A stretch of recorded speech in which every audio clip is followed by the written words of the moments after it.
So I want to welcome you to today's panel. This is really special for us. Obviously the industry was impacted very heavily by the strikes, and the deals lately have been very different. And so what we've done is we've put together an incredible group of panelists who are in the middle of making deals right now as we speak. So we've got a great panel coming up today. And so afterwards, if you guys do have questions, please feel free to raise your hand. We want to get you guys involved. I'm sure you have tons of questions. But I wanted to turn on over to my fellow partner in crime. Martin is the film festival director of Glasgow, and we've partnered with Martin now for like 3 or 4 years, I think, on some education. 4 years now here at Cannes. And so Martin is going to be your moderator today, and enjoy the panel, everybody.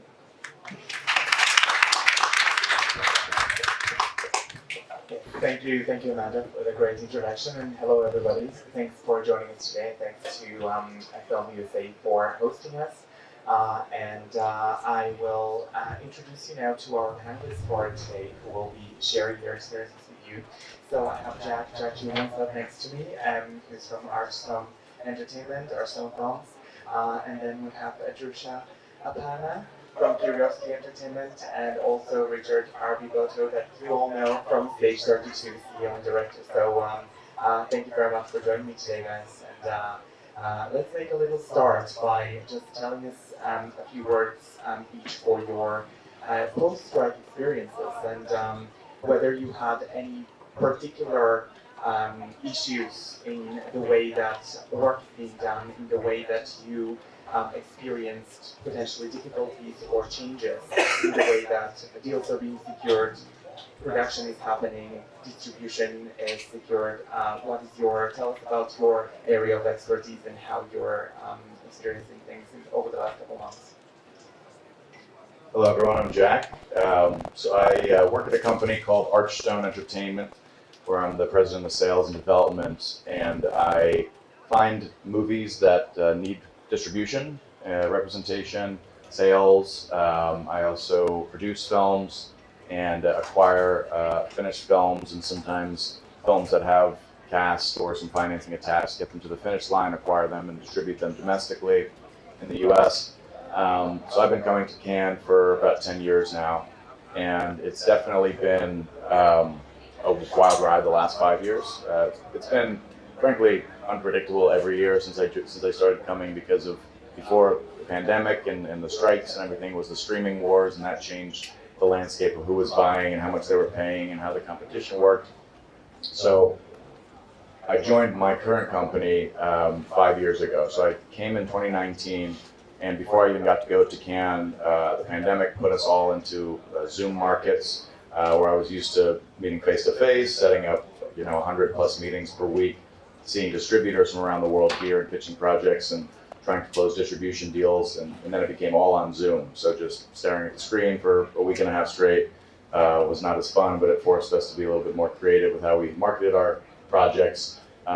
Did that for 2 full years because of the lockdowns, and then finally came back to Cannes for about 1 steady year, 2022, only to return 2023 when both strikes were happening.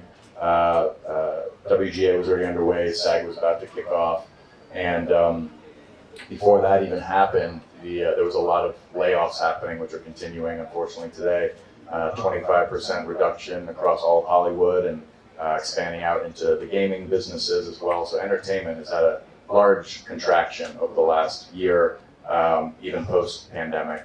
So adjusting to that was also tough last year, because there was less North American distribution purchasing, because there was all these big companies, the streamers like Netflix, Amazon, Hulu, Max, and then the theatrical companies like the Sony, Paramount, Disney. They were all focused on keeping as much staff employed and not having more layoffs as possible before spending money on new films. So it was already a challenging market last year. Now I feel like coming back to 2024, in a lot of ways, it's different than it was pre-strikes and pre-pandemic and pre the last 3, 4, 5 years, which I kind of clumped together because it was so turbulent.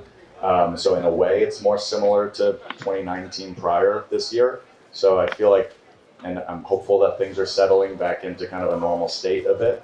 But it's definitely been more challenging. It hasn't made my job or life any easier. There was a lot more cash flow and a lot more opportunities for independent films like the ones I rep to get into studios prior to the last several years. But it's better now because the strikes are over. I think there's a bit of a steadying as far as the consolidation in Hollywood, and it feels a little bit more normal than the last few years did. Thank you, Jack. Adhrucia. Hi guys, my name is Adhrucia. Wow, this is a great mic. I like it. I own a company called Curiosity Entertainment. This is my 10th year in the film and television industry. Jack and I were talking. I had no idea how many times I've been to Cannes now. It's been a long time. My last movie was up for an Emmy on HBO Max. It's called The Survivor. My next film is a co-production with Andrew Panay, who did Wedding Crashers, and then we have a TV show that's just in pre-production right now. It's the next show from the creator of Ozark, Mark Williams. It is a co-production with Alcon Entertainment Studio. We develop, we produce, we sometimes finance. We are doing our first distribution deals this year. I'm also a screenwriter. I just make great stories, guys. I'm a nerdy kid who had to build a business so I could tell my stories to the world. What a loaded question. I was listening to Jack's response, and that is just such a loaded question because for me, I'm just grateful to be able to work this year. If you really think about it, we went through for anyone who works in independent and doesn't have an overall deal or isn't working primarily with the studio, we went through 2 years of a pandemic, and we're just recovering from that, and then went into a strike year. And in the independent space, that's particularly painful because anything that you developed that was about to go out was basically then hit by the strike. And again, you weren't able to put anything out and bring cash back in during that year. The pandemic had one influx of all these overall deals with television and film that were in place that then did not put out film or TV shows during the pandemic. And so there was a backup.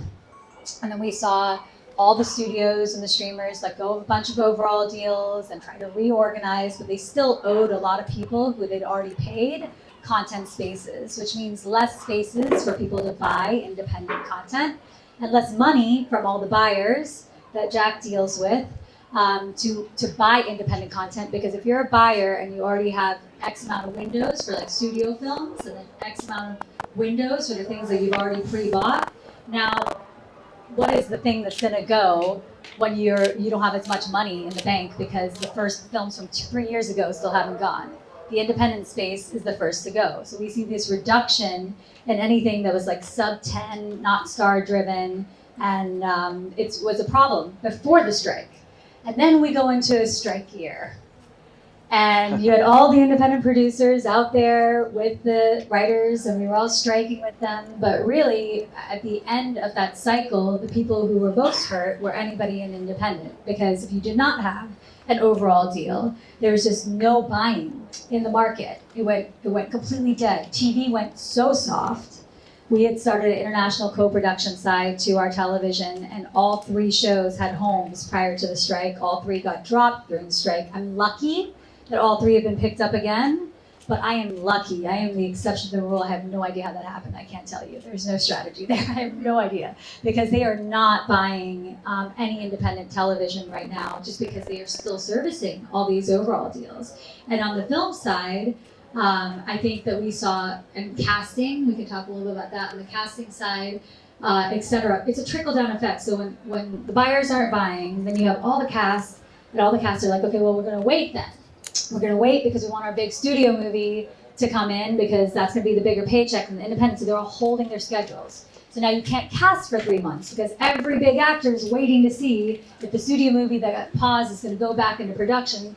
And so we really had this like entire juggernaut of another 3 months post-strike, 4 months post-strike, where no one was taking anything.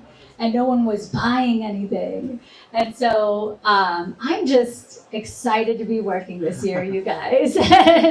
We'll get more into it, but that's my 200-foot view of where we are. I have nothing else to add. Come on, RB. No, that was pretty incredible. I'm RB, Rich Botto, CEO of Stage 32. Also started as an actor in this business, but then got into writing and producing. I could probably come at this from a different angle because you guys covered a lot of really good ground here. I mean, working as the CEO of Stage 32 and working with so many executives from around the world, you get to hear a million unique perspectives. Like everybody's journey is a little different right now, and certainly international right now is doing a hell of a lot better than we're doing in North America, right? Yep. So I could come at it from a producing angle or a writing angle. So it's a tale of two projects, pre-strike and post-strike. I sold a television show I wrote to Amblin, to Steven Spielberg's company, last year. Everybody was about, okay, let's package this thing. Let's go get the A-list talent we need to get. We had a showrunner attached to it who works on For All Mankind. So everybody was interested and we were off and running. Then the strikes happened. And we couldn't go out to actors, we couldn't go to anybody. I had a feature script that is probably like about an $8 million indie type script that last year at this time, everybody said, put that away. Nobody's gonna make that, right? Nobody's making that right now.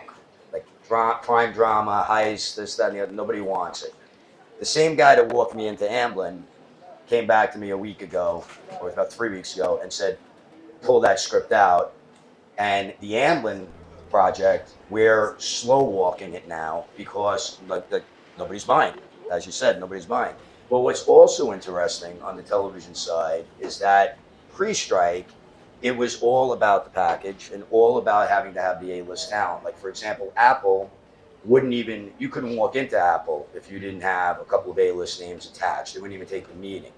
Now what's happening is, then not everybody's back. They're not all buying yet, right?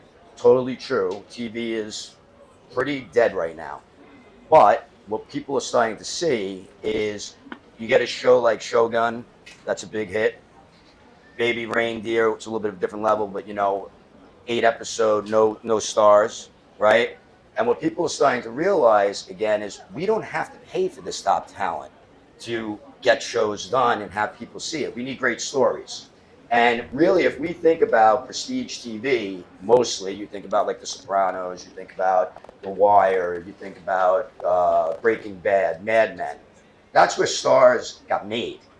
You know what I mean? Nobody knew John Hamm before that, right? I mean, they knew Bryan Cranston, but obviously from a different type of thing.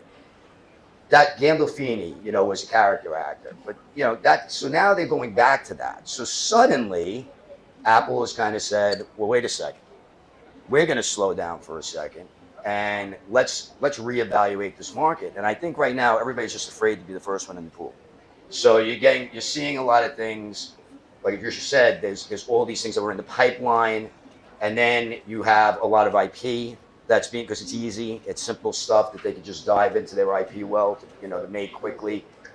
But it's gonna open up again. That part's gonna open up again. But on the feature side, again, here is this rep saying to me, we're going to walk this all over town because this is hot again.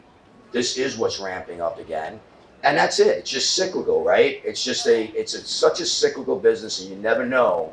But I do think that we're very, very close to it starting to unwind again, open up again. So that's my tale there. I can answer any questions you want to know about what I'm hearing elsewhere along the way. And it's really interesting, RB, that you're talking about particularly the smaller projects that we're seeing these days. And one thing that came to my mind listening to you was yesterday I went to a panel with Kevin Costner because he has a film here this year, and one of the questions that kept reappearing all the time, and he kept giving the same exact answer, was what's the good project? What are you looking for? What do you want? And his answer was, I want to see a good script. I want to see good writing. I don't care who's attached to it. I don't mind where it's going to be done, but I want to see good writing, and that's the base point.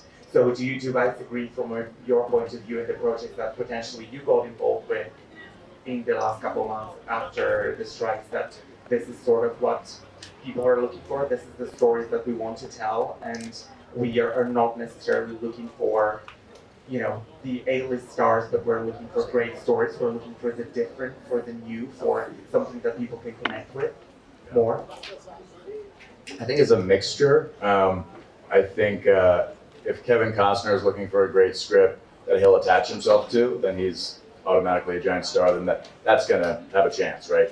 But I do think that traditionally, especially the independent film sales model of coming to these festivals and pitching stories out of Hollywood to foreign buyers is very cast driven. That's just, you know, the reality. It's a fact of the business, and it's sometimes the very A-list stars, oftentimes it's kind of down to the A-, B+ list stars because they're more available to do independent films if they're also not doing a longer series like RB mentioned. But I do think we're coming to a time where that is getting tired and people are not buying the, you know, stick, you know, Nicolas Cage into a cameo or Bruce Willis when he's, you know, he should have retired years ago, the poor guy. Nick Cage is not actually the greatest example because he's actually in a lot of really unique, cool new movies now and kind of having a bit of a resurgence. But the like stunt casting, maybe, you know, Mickey Rourke is a better example of somebody like that, where it's just a name on a poster, a little cameo. That has sold well in the past, but those actors aren't getting any younger. They're not replacing them with the young up-and-coming actors that are really making their bones on great TV programs and series on streaming. And so I think unique, interesting, good news stories are starting to creep up in this space as well, in independent foreign sales. But my niche of the business is still very cast-driven, probably more so than what Adhrucia works on and develops in terms of just telling an amazing story and then finding the right cast placement for that, rather than somebody who's recognizable globally, including countries that don't even speak English but want to recognize somebody on the screen and you know, translate and dub it into something that looks theatrical and looks very fun, but isn't perhaps too complex a story. They focus more on their local content and stories for that. So it's still very cast-driven in my sector, but I think that is a bit of the way of the past, and it's slowly evolving. Also, just quickly based off of that, I wanted to say that what we've seen happening with a lot of the streamers as well is that in that time of crisis, that they didn't have any new content to put out there because everything was pushed back. We saw a lot of content from you know, non-English-speaking countries and from territories that potentially weren't before on Netflix, on Prime, or Apple TV, or where else, Paramount, being picked up and being actually vaunted and shown, which means that then, you know, that will create a new sort of appetite in the audience and a new type of content that potentially be explored for all the producers out there and for all the people here who might not be specifically in the US but might be in other parts of the world. And this might be your time to actually pitch something and to sell your project to one of the streamers, and that gap has finally sort of opened there. Yeah, totally agree. So I actually, what Jack does is very important to what we do. You can't just build a package and cast it for creative if you want to work in the film business these days, right? You have to have an understanding of how the sales scope is changing, and I think the best way to have that understanding is use resources like Stage 32, listen to the speakers who come in and speak and understand, because it's literally changing minute by minute. Like, I try to talk to someone on that side on a weekly basis. That's how quickly and rapidly what people are buying and what people are doing are changing. When I go sit in Netflix, one day they want one thing, the next day they want the next. So we're gonna have about a 2-year recovery period from this strike. And during that time, I think it's very important to use the resources that people like RB create for you and keep your eye on the pulse of what's changing. Now, as a creative, really stifling. So in terms of being a development producer or a screenwriter, absolutely, great story will always drive film. It'll drive film till the end of the film industry if you have a great script, a great screenplay, it will rise in the cream and end up becoming a great film. It will find its way. That being said, there are really quite a few horrible scripts that are made every single year. And in fact, there's a movie that's showing here that I read that was a horrible script and turned into a whatever movie, right? So like it happens every day when great cast has a friend of that director, friends with whoever, like it happens. The division that I'm seeing right now currently is what both RB, Martin, and Jack all talked about. There's a division where kind of this sub 3, sub 5, if you make a really good piece, you can flip it for a multiple at a streamer who doesn't need the cast that Jack needs to sell internationally.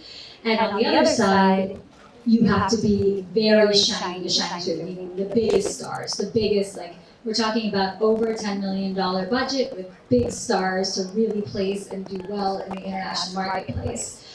Which means what's soft right now is that beautiful place we used to play in that was like 5 to 12 million, and was like mid-tier stars or 1 star. Like those are really hard to get made right now. And there will be a resurrection in about 2 years. Like I don't think it's dead. There will be more distributors that come in, and we will see a rebirth of that mid-tier indie project. But right now, there's just not enough buyers for them and not enough money. It's not even the buyer's fault. There's not enough money to go around. So they're trying to jump on the shiny objects or the things that they can flip for multiples. So yes, absolutely a great script, but I think the best thing that like creatives can do is keep yourself educated and listen to what the feedback is as the market continues to change and what people are buying, and create without that vacuum, but understand that at some point you have to understand what is going right now if you want a film to go during a year or a TV show. I mean, so much great advice in there, both of you. I mean, because it's really true. You run into people here at every market, and they understand 50% of it. I have a project, right? Okay, where does that project fit? What's the budget? And then sometimes you'll talk to people and they'll be like, oh, it can be made for anywhere from between 2 and 10. I'm like, you have no idea what you're doing, right? You need to know that. You need to understand. I love that you said 3 to 5 and flip it, because there is a path to making money and to actually selling things in this market right now. It's not all gloom and doom, but you really have to understand the business. I always say, I preach it all the time on the platform, that 50% of your job is understanding what's happening in the business. That's 50% of your job. The other 50% is doing whatever. If you're a writer, it's writing. If you're a producer, you're putting things together. But you got to know, like, who's going where, what investment funds, what's happening. Look at the trades, read the trades, breeze them. You don't have to read every article, especially in Deadline, where they basically, they report on the wind blowing. But so, but you get my point. There's a lot of great information to be gleaned from that, and if you're not on top of it, it's like I like to say, like, if you're not in on it, you're on the outside of it. And if you're going to come someplace like this, where Jack took 130 meetings this week, right? I mean, that's insane. I'm sure some of those meetings stood out more than others, right? And because people are prepared, people know their stuff, people know, and that's it. So this advice here, I can't, it's just invaluable. Really understand how the market works, how the market is changing. The dust is in the air right now, and it's going to take a little while to settle, but that doesn't mean that things can't get done, that things aren't getting done. In fact, I would say at this can, I've heard more people talk about things that they are getting done than maybe at any other can. Granted, a lot of that is the international market, okay? But that's fine. Know about that. Understand that. Understand about foreign co-productions and can I move a project overseas? What can I do? Like, there's opportunities everywhere for those who look. I think the other, like, 2 other weird trends that you should track is, before the strike and mid-pandemic, we were really loving these like dual language shows, like Drops of Gold. Thank you. Drops of Gold on Apple is like multi-language, multi-country, right? And it was a trend, and it was Money Heist that like kind of kicked off that trend. And now, because there's less buying power in each of these territories, local has started buying for local again. So it's like, yes, you have this traveling thing over Netflix, but it's like the French television show for France, right? And then they dub it and bring it over, versus the trend right before was that these big international co-pros on television were going to be a big thing.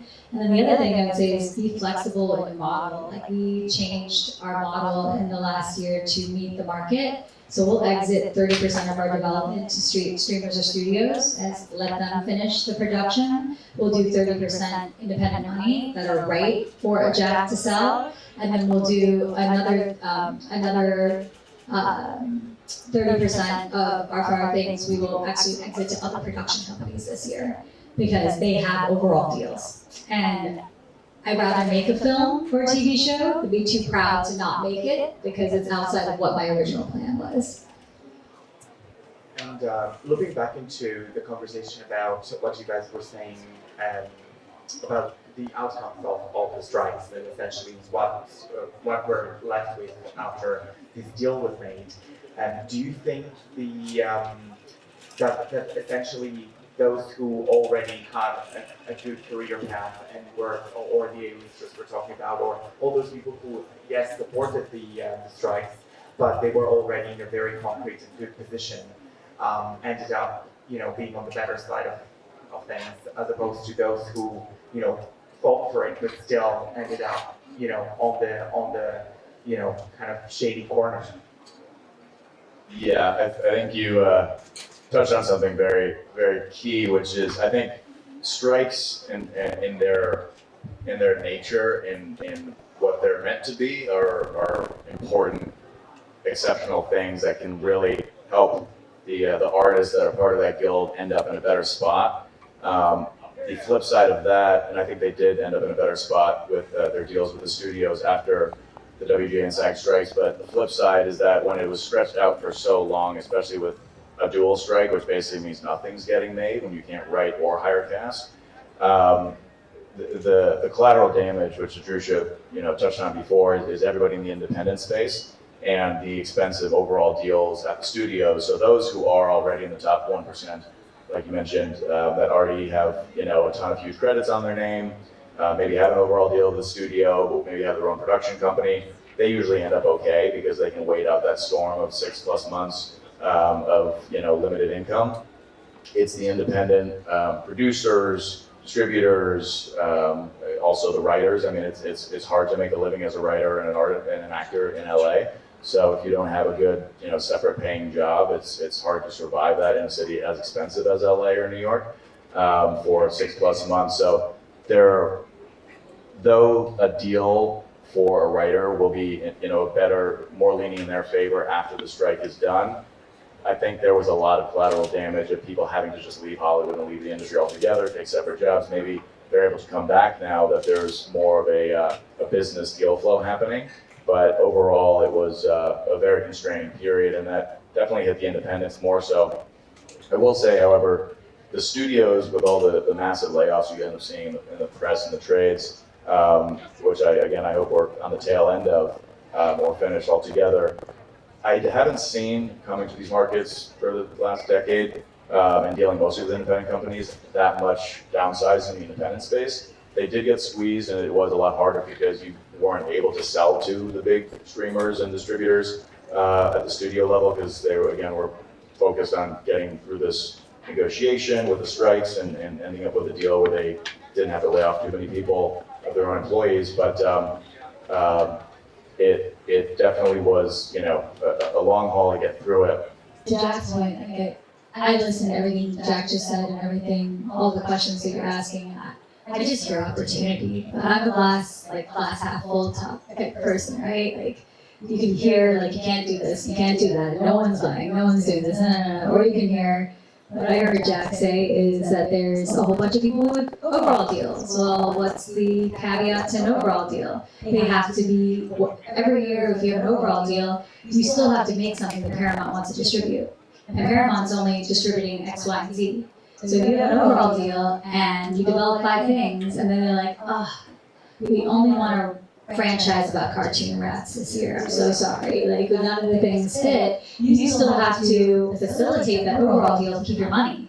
So you still have to find something that Paramount wants, otherwise you might not get an overall deal next year. So for me, I'm like, ding, ding, ding, ding, I will go to you, and I will give you what you don't have, right? So There's and with the flips that we're talking about, these smaller like budgeted productions that now people are buying for multiples because there's holes in the market. That's a great opportunity. I think that really it's about just again understanding what these changes are and figuring out a way to take your creative and find a home for it within those changes.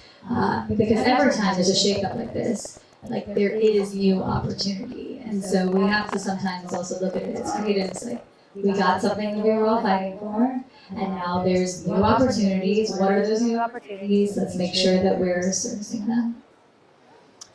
Again, great points. I mean, and speaking to Jack's point too, yeah, of course, when something like this happens, it's always going to be a slow re-entry into the space, and we're already talking about the fact that things were slowing down before that, right? You know, I'm a member of the WGA. It was a tough ride, you know, the entire time. I saw a lot of my friends leave the business as well. You know, people that were very well established just couldn't afford to be there anymore. It was tough.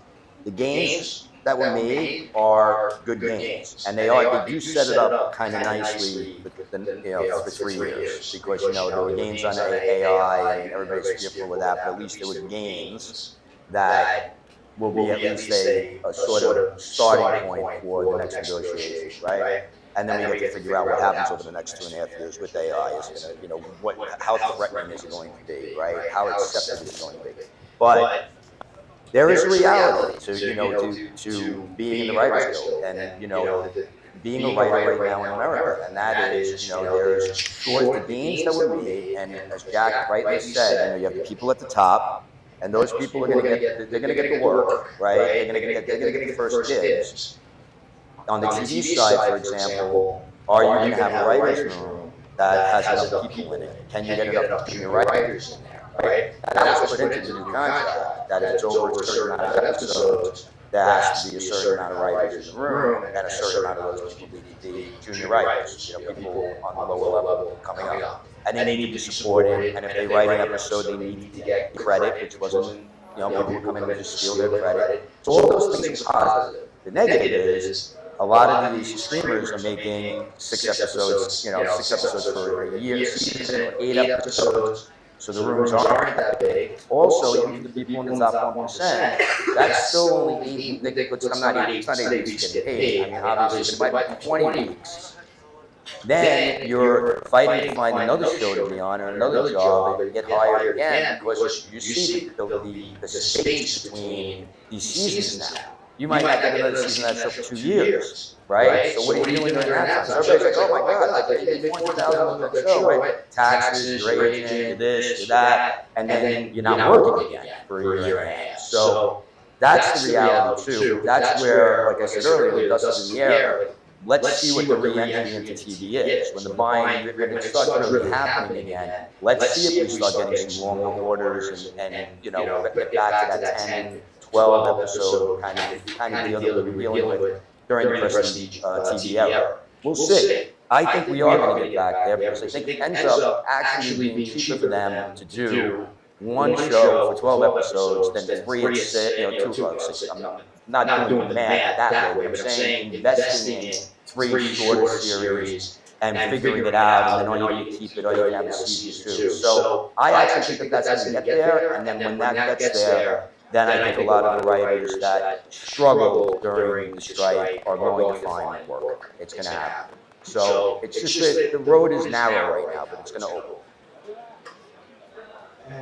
I just wanted to ask you guys, what piece of advice would you have for someone who could be here today and they're either trying to make a project or sell a project or distribute a project based off of your specific experience this year and the conversations that you have, the meetings that you have, whether there's something that transpired as a specific line there, as a specific sort of new trend that you feel that's where you would guide your potential, new collaborations and the people you work with over the next couple of years until we figure out whether there's going to be a new strike or whether there's going to be a renegotiation.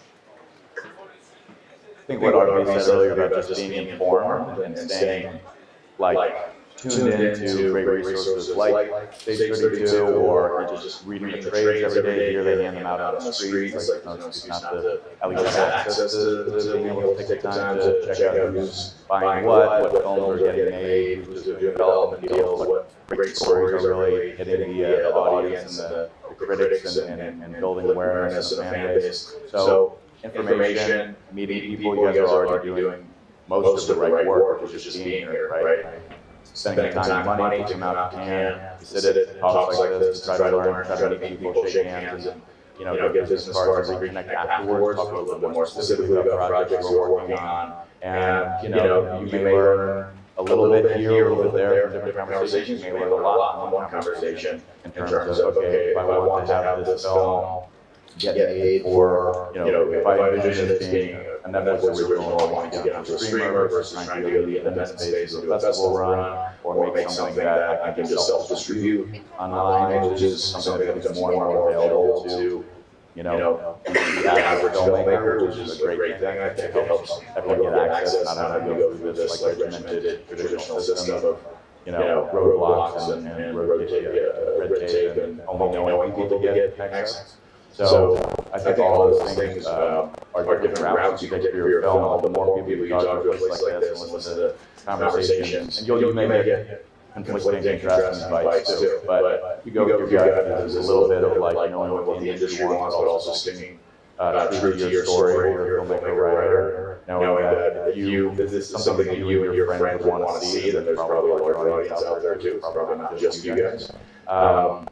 So you're already doing the right thing by being here and spending time listening to us, and not everything I say is automatically right. I'm still learning as I go. I've been in it for 10 years and hopefully will stay for more decades to come. So I'm learning every day. I'm having conversations with a dozen buyers and producers like Adhrucia, and filmmakers, and realizing I was wrong about some of the ideas that I thought going in. So the more you can do it, the more you hone your knowledge base, and just arm yourself with as much information as you can. And then it may guide your creative a little bit, it may guide it a lot, but hopefully it results in having a better chance of bringing your project to life.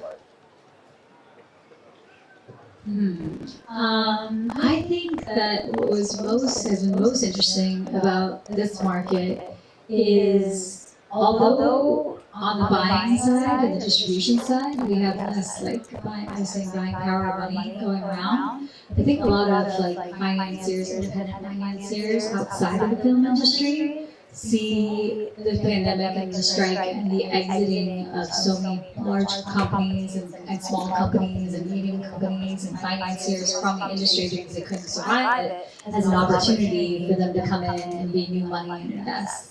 So I actually, on the independent money side, have never seen so much money just being thrown around and asking for opportunities, both coming from the tech world as well as from the people from private equity who just want to get in because they look at our industry right now as kind of a distressed asset and they think it's the best time to get in so they can ride the wave. And to prepare yourself as a creative, please write great scripts. Having really great creative, of course, but with all the new tools that are to us, being able to build audience on things like TikTok and YouTube and comic books and distribution, all the different platforms that are distributing stories is something that's very exciting. I've heard many things optioned from third-party distribution sites for literature or comic books or whatnot. They're all tech-based. I think that if there is a surplus now of new money coming into the industry, the most important thing is to pay attention to how those buyers are buying so that when you make something with one of these new financiers, you make the money back for them because otherwise you're not going to be able to keep. So don't try to fit their money into an old hole. Try to talk to people like Jack and other sales teams and pay attention to, again, the resources that provide you by companies like Stage 32 to understand what you're building so that you can actually hold on to that money and continue to build with them.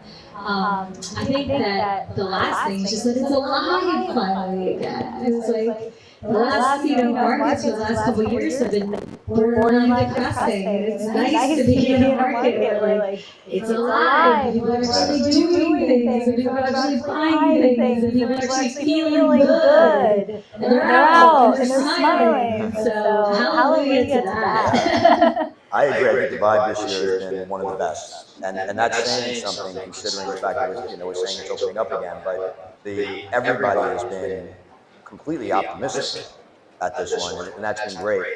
I mean, I don't have much to add because we kind of touched on this a little bit before. But what I would say again is when you're coming to markets like this, know your shit. Like really, when you're having those back alley conversations behind the Mondrian at 3 a.m.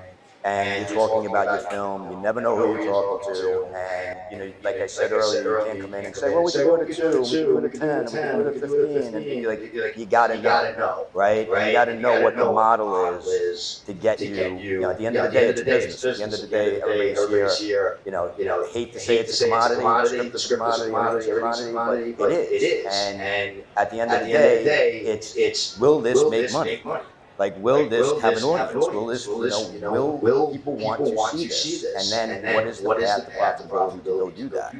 And that's the thing that I think separates everybody out. 15,000 people here this year, right? So just think about where do you sit in that 15,000 as far as what you have, what your knowledge base is about what you have. I always like to say when I'm producing, I have the M1 theory. So I have a script, M1. I have a director, M1. I have an actor, and as much as I can control of that, the more attractive it's going to be to people I'm going to meet with, and the investors, and the sales agents, and everybody else. So that's the biggest thing.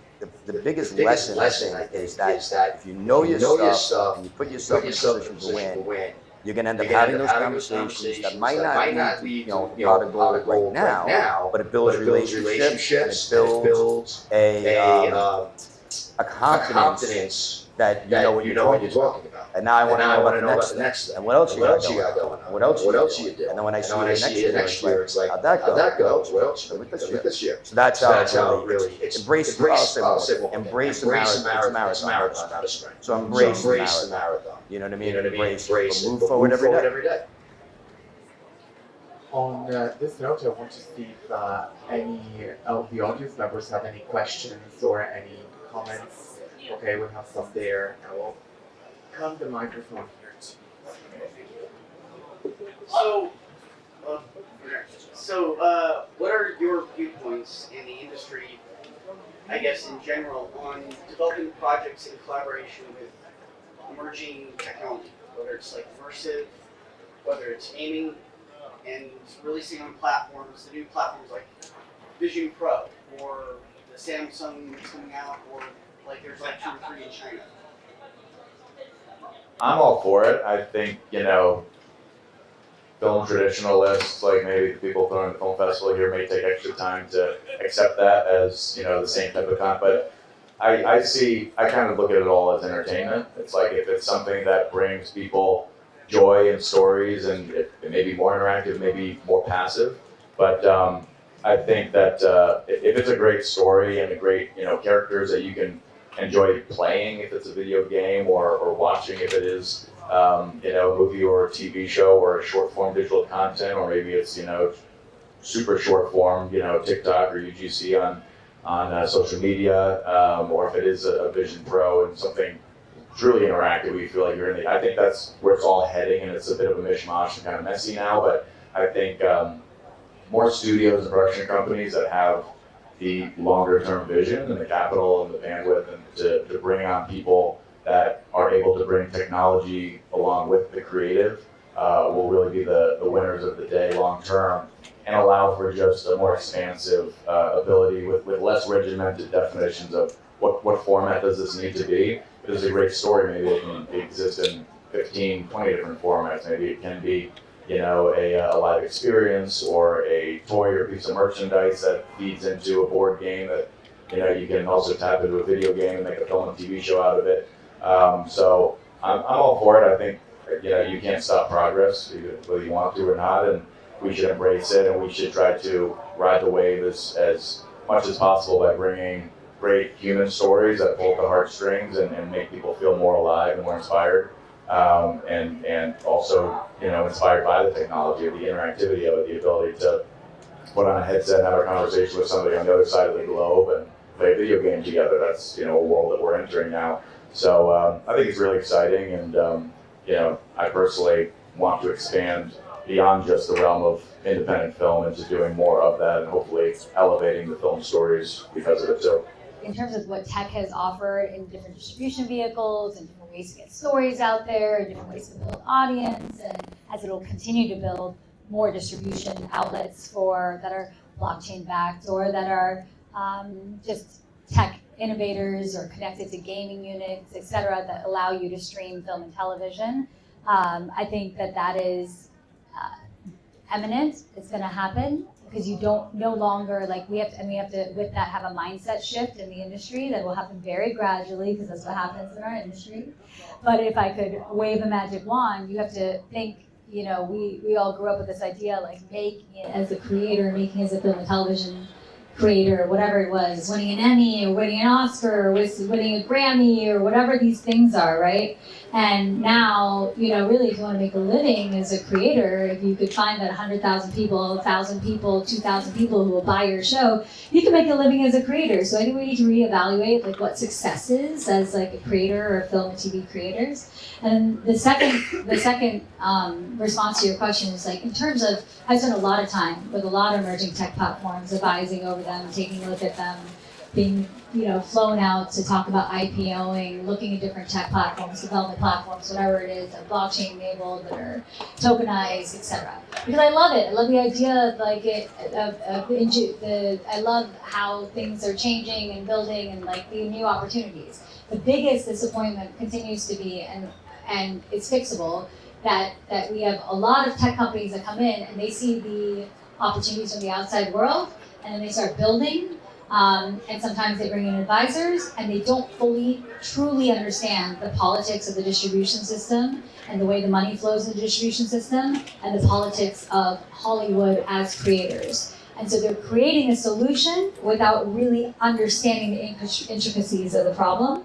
And that is the juggernaut. And that's where you're seeing all these people kind of have these launch, and then they don't really take off into the next stratosphere. And so I would urge tech founders, people who are in tech, who are trying to innovate for film and TV to, again, spend time educating and talking to multiple producers. If you talk to one producer, that does not mean you now understand the film and TV industry. There's a massive miseducation of producers, and this is not anybody's fault. It's just whether you came up in a studio system or independent system or with a distributor or with you went to NYU and you ended up at whatever film school. Everybody has a different way that they were taught. And so if you talk to one producer and you get one model, you still don't understand the film industry. So I really would behoove tech founders to spend time talking to people from all different parts of the industries and asking what their issues are and what you can solve for if you're planning to build. Yeah, I totally agree with that. Running a technology company in this space, we get approached all the time by startups, and they have the next great big thing, the next great distribution thing and all that. And 99% of the time they have a great idea and they have no idea how to execute it. So I would combine a lot of these answers here by saying those that stand in front of emerging technology are going to get run over, and that's just the way it is. So you can't be a denier. It's things are coming, and you got to live with that. But at the same time, speaking of what Adhrucia said, it's you got to know who you're getting in bed with, right? You got to know whether that company. You got to know whether that company is going to have legs. You don't always want to be first in the pool. And I see that happen a lot too, where people put their content out there and then their content goes to die because it's on a platform or it's on a distribution platform. There's been promises made that they can't deliver on, right? So again, this goes back to, I think the theme of this entire panel is you got to know. You got to be up on the information. You got to know what's happening. Research companies, don't just dive in. But when it comes to evolution kind of stuff, what we're doing now, like post-production and stuff like that, and where that's all going, I mean, again, you got to embrace it because it's not, that's not going to slow anytime soon. Things like AI for coverage, like that drives me fucking insane. Like, things like that, AI for storytelling. I can tell you as a screenwriter, I'll use ChatGPT for brainstorming or research, but not for writing. You know what I mean? So that kind of thing, we'll see where that falls. But everything else, I mean, the world, there is no model anymore in a lot of ways, right? There's just new models and there's new ways, and that's just going to keep happening.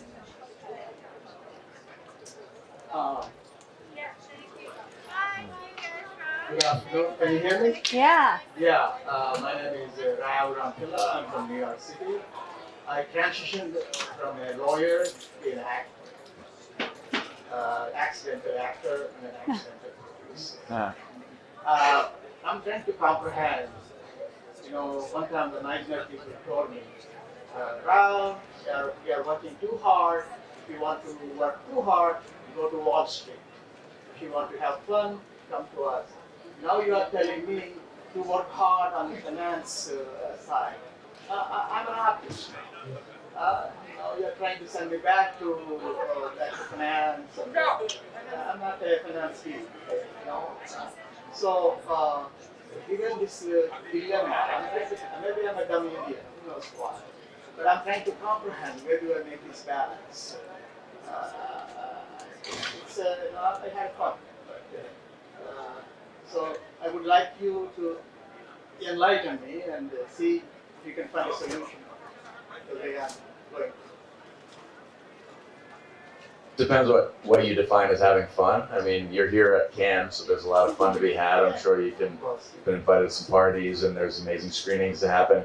I think what we're trying to message is that if you want to have the best chance of success of getting into movies and TV shows, of landing roles as an actor, it's very helpful to also be a creator, a storyteller, somebody who maybe builds a presence on social media and has your own style of whether it's comedy or drama or action or whatever you kind of feel like it's like in your gut who you are as an actor. Building a fan base that way is something unique that has never existed before social media, so that's an advantage right now. And if you have, if you are a writer, develop your own screenplay with something that you could be involved with, and then come out here and talk to financiers or people that understand the business to try to get it made, because it won't just get made by floating out there. It needs a lot of working pieces together. It needs financing. Or if you're not a screenwriter and you're purely an actor, meet screenwriters and find people who want to tell stories like you do, that maybe you could act in their movies, come up with ideas together, maybe co-write something. So you're in the right place to meet the other people that get a film made and get you acting roles, but it does take a village. So it's all about understanding more. The more you can about the business side of it helps elevate your chances to get more projects done and made and more acting roles. I think it's a personal preference thing, what you want for your career, right? So I grew up like acting and singing, and I actually got signed as talent when I moved back to Hollywood. And at that point in my career, I wanted to be able to be 80 years old and still sell a script. And I think that even like the most prolific actors, they get to a point in their career, whether it's earlier or later, where they want to understand how the sausage is made so they can tell some of their own stories, or that they can be empowered. You wouldn't take a paper route and say, I'm gonna go deliver your papers, and not ask, how much are you paying me and when? It's an understanding and empowering yourself in how that person gets paid and how the director, the politics of it all, that you empower yourself as talent or as an actor. And so I think like what I was saying earlier about there's, as a creator, there's a new world now. You could just act for the rest of your life and not know any of the other things, and you will have some success and you will do well and you will make some money. But at some point you hit a ceiling of, I want to make more, I want to create longevity, I want this. Then now you're entering into the entertainment business industry. If you want to work in the entertainment business, then logically you have to understand the business. That's how you build a career in any industry. No matter if I'm a garbage man, right? I have to understand, how do I get my raise? How do I get my next paycheck? What's the next job? So it's it's really a personal preference. Can you just work as an actor and be an artist? By the way, I wish I could, everyone wish, that'd be great if we could just show up and do art every day. But do I want to work in the entertainment industry, in the business of entertainment? Then you are absolutely someone who needs to take and find an understanding. All that understanding the business side of film and TV does is empower you as a creative. You now will create stories that you know will get made. You will now create stories that you know you will be the star of. You now will create a career where you know your next gig is going to be better than your last. And so it's really a personal preference on how you want to travel that journey. I would add, this is the reason why I started this platform. It's the whole idea is community, right? People come to these markets, festivals, and they meet everybody, and then they go home, and then they don't talk to anybody again, and then they come back and they see everybody again. This needs to be a 24/7, 365 thing, right? Every business is tribal, but this business is the most tribal I've ever seen, because it's hard to get things done. And if you can make it easier by doing it with people that you have done it with before, and people you like, and people who get it, that makes it a much easier path to get projects made, right? And then people want you in their movie, or they want you in their show. But it starts with networking. It starts with relationship building. And that's why I built this on myself, perfectly honest. I mean, I was like, producer, writer, I need a community. I need people in this business. I work that platform an hour a day, every day, without fail. And I've been doing it for the last 13 years. And that means sometimes it's just DMing people that I know, being visible in some of the lounges on the platform. And I'll do it on other social media as well. Reach out to people. I read the trades. Somebody moved to a new company. They get an email or a DM from me congratulating them. That's amazing. Great. Awesome.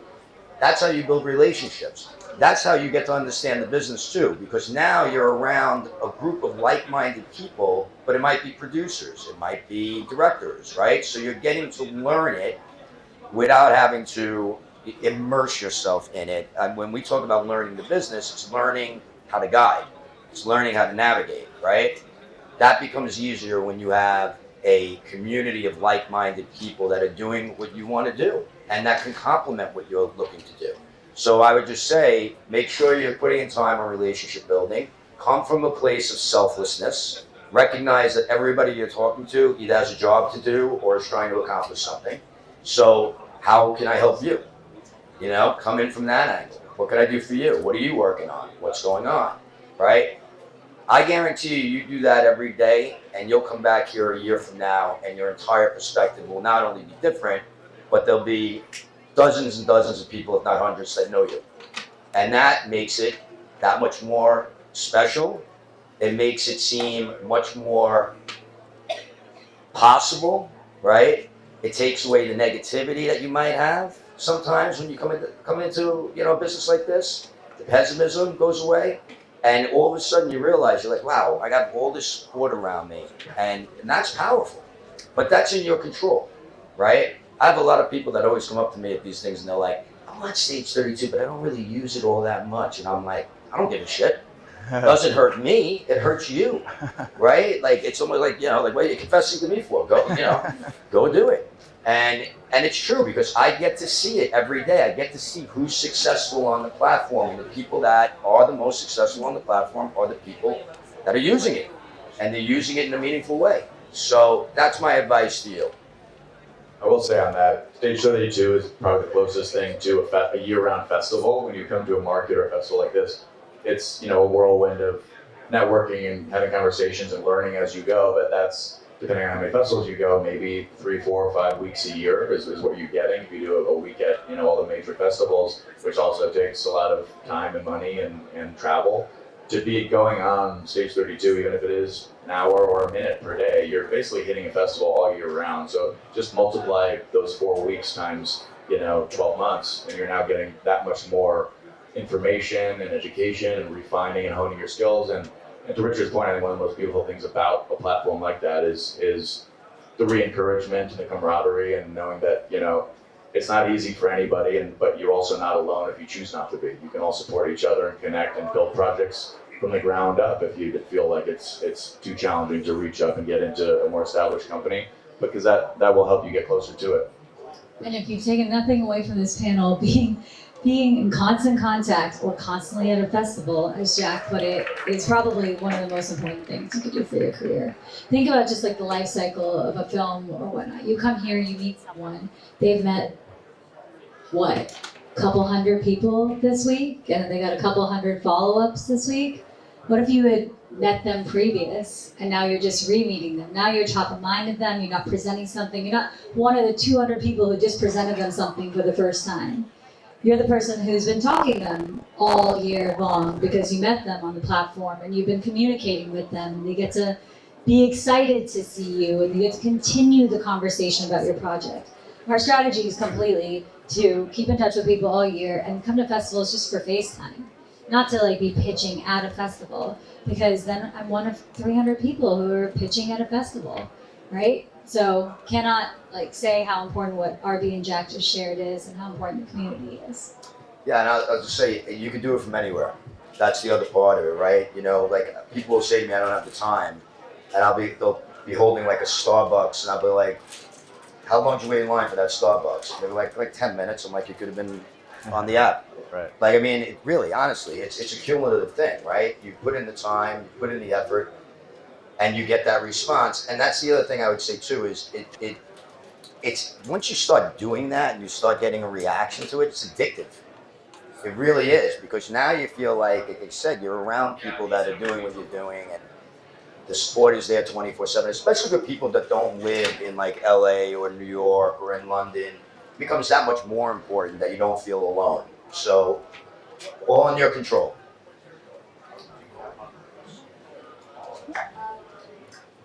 Hi. Okay, not sorry. I'm Jesse. I had a question. How do you get studios to take risks on younger filmmakers who don't have, don't know like everybody in Hollywood, don't have that big name? Like, how do you start from the ground up and kind of show studios I can do this? Especially as a screenwriter, which is what I am. Have you spent time submitting like your shorts or your work to festivals and different competitions? Actually, just won a competition for a spec screenplay. So Amazing. yeah, Amazing. Yeah. Congratulations. I would say that studios and streamers are really hungry for new filmmakers, so it's mostly just about making sure that the work you're doing is getting seen, that it's a great story first and foremost, but that it's getting seen. And the way to do that is really to apply to all the different, Stage 32 has 3 or 4 competitions themselves, but all the different competitions, all the different festival competitions, blacklists, anything that the Academy is doing, apply. Because each of these little ecosystems, like Stage 32 is a community, and they will help you with the resources to push you forward. And the more visibility you get, the more opportunities you have for those studios to reach out and say, we would like to work with you. It happens every day. It's not like that one is actually not a diamond in a rough story. They love new filmmakers. They love finding new filmmakers. We went recently to Santa Barbara College, and the talent coming out of there was insane. Some of the best shorts I've ever seen. If they had taken those shorts and they had applied to half our industry stuff based on all the other shorts I watched, they would have won. So sometimes it's just doing it, right? And people don't think about it. They think that there's gonna be like this magic moment. They're gonna like come to Cannes, they're gonna meet Jack, and Jack's gonna be like, I'm gonna make your movie. But empower Jack to say, I'm gonna make your movie. If you now have won a Sundance Lab, or you've been featured on Stage 32 in the screenwriting competition, or you are giving him ammunition to be like, we want to take a bet on this person. You're giving Warner Brothers ammunition to be like, we want to take a bet on this person. So it's important as a screenwriter or creative to do the work, right? Don't expect like the magic bucket's going to drop down. They're going to find you. Scorsese's going to option your film. Do the work so you have visibility. Agree on everything again? I would just say it again. RB's going last on purpose. I know. He like chose that. This is unbelievable. I don't do anything. I would say, again, community. It's so important. it's so important to make sure that you're making friends with filmmakers, right, and producers. You want people that can not only have everything, enter everything. That's absolutely true, but you want to also be networking with people that could go make some stuff with you, you know, and you have to get that work seen, right? But it's like I said earlier, it's a tribe. You start making things with people and it's really, really good, you're gonna go make the next thing, and you're gonna go make the next thing, and you're gonna get more visibility and more visibility. But always remember, and I know people don't like to hear this, but it's true, we're all brands, okay? We all have a brand, and that doesn't mean that you should have a persona online that isn't your persona offline. It's the exact opposite. It should be exactly the same, okay? You should be carrying yourself exactly the same. But it matters. People in this day and age look at your Twitter account, look at your Instagram, look at, you know, they do. I've been in casting rooms where, you know, we had two unbelievable actresses. One of the casting directors went on to one of the Twitters, and it was very combative and very, you know, everything was a problem. And the director was like, we don't want that on our set. That's a brand, right? You know, you gotta remember that. So if you're putting yourself out there optimistically, with your talent on full display, people are going to find you. You are going to go find people, right? But you have to be, you gotta be proactive. You know, everything is an opportunity. That's the way you have to look at the world. Every time you open up that app, it's an opportunity. Whatever other social media you're on, it's an opportunity. What are you gonna do with that, right? What are you gonna do with that post? How are you gonna lift somebody else up? How are you gonna show people what you're doing, right? How are you gonna elevate your brand? That all matters. It all matters, especially when you're just starting out. This microphone is tremendous, by the way. What the hell? 100%. Speaking of opportunity, and on a final note, I want to thank you all very much for joining me today and for giving all this information to everyone who is in the audience, and hopefully it's going to be extremely useful. Speaking of opportunities, if you haven't joined Stage 32 yet, please do join. It's an incredible community, and you will only have things to benefit from in there, and great people to meet.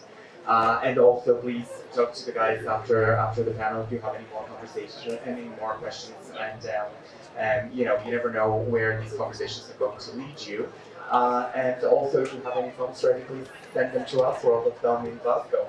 And thank you so much for everything, and have a great cocktail. And thank you, Martin. And Thank you, Mark. Film USA for Everybody. the support. Thank you.